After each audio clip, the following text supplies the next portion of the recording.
štúdiu na Fakulte elektrotechniky a informatiky som sa rozhodla okrem samotného záujmu o programovanie, hlavne kvôli veľkej miere nezávislosti a samozrejme množstvu zaujímavých víziev, ktoré práca programátora prináša. Naša fakulta je atraktívna z tohto dôvodu, že vlastne viac už ako 15 rokov veľmi úzko spolupracuje v oblasti informačných technológií s priemyselnými firmami, s globálnymi firmami.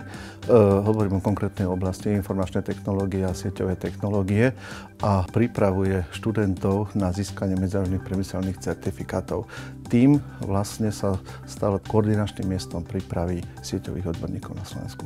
Študent sa oboznámi s najnovšími technológiami, hardwarovými a softwarovými riešeniami, naučí sa programovať na rôznych úrovniach, vlastne či už ide o procedurálne, objektové alebo funkcionálne programovanie a taktiež má široký prehľad v oblasti počítačových sietí. Som študentkou prvého ročníka inžinierského štúdia na programe počítačové modelovanie. Na rozdiel od samotného štúdia informatiky, náš odbor sa zameriava hlavne na analýzu samotného problému, na jeho sformulovanie a následný matematický popis s využitím moderných prostriedkov, ktoré veda ponúka a zároveň špičkového softvéru, s ktorým sa na našej katedre stretávame v podstate od prvého ročníka štúdia. Naši študenti v súčasnosti majú naozaj špičkové vybavené laboratória. Získali sme prostriedky na vybavenie posledných 5-6 rokoch zo štrukturálnych fondov. V mnohých prípadoch si myslíme, že sme aj vybavení lepšie ako hociktoré univerzity v iných krajinách. Ja osobne sa venujem hlavne technológiám, ktoré súvisia s virtuálnou realitou, či už ide o hardwareové alebo softwareové riešenia. Študenti majú prístup k najnovším technológiám týkajúcich sa stereoskopického zobrazenia, 3D tlače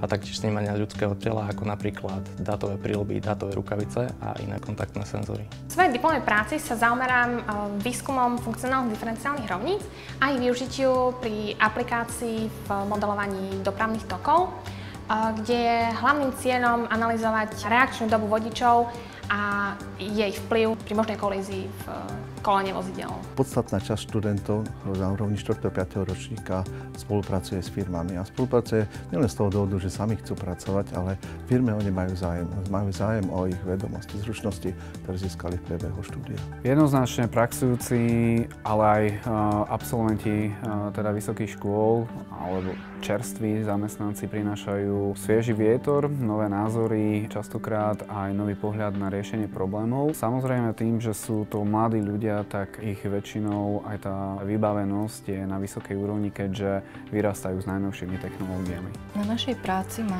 najviac baví to, že pracujem so súčasnými technológiami, ktoré sa vo svete používajú a stále sa má možnosť učiť nové veci a rozvíjať sa.